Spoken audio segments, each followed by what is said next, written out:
Hey, it's Nissan Locksmith here. We're going to do a quick video here on changing the battery on your 4-button remote.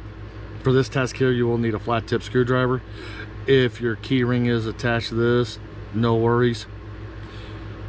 You can use that for your advantage. On the back of the remote, you'll notice you have a little tab.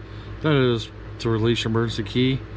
Go ahead and pull your emergency key blade out and set it to the side. If your key ring's attached, all the better. Now, if you look in the remote, you'll have this little indentation here, a little indentation here. This is where a smaller flat tip comes into play. Go ahead and put your flat tip screwdriver in there. Go ahead and twist it.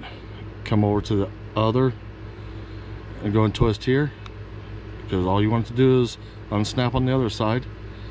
Notice we have a little gap. If you've got a fingernail, put your fingernail in there. If not, you can use a credit card, something plastic. I do not like using the flat tip because it'll mar up the remote, and with this being a new remote or a customer's remote, we don't want to do that. Make it look professional. Go ahead, split the two halves open.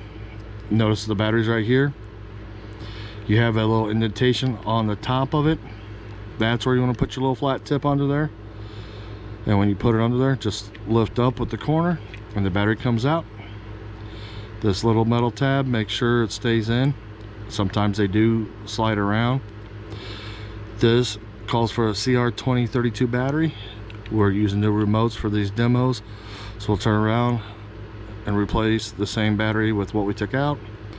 Put it in, and when you put it in, you noticed I pushed against there first. That's the pressure that keeps the battery in. Take the two halves, we're going to put them together and gently squeeze. And you notice the remote's together now.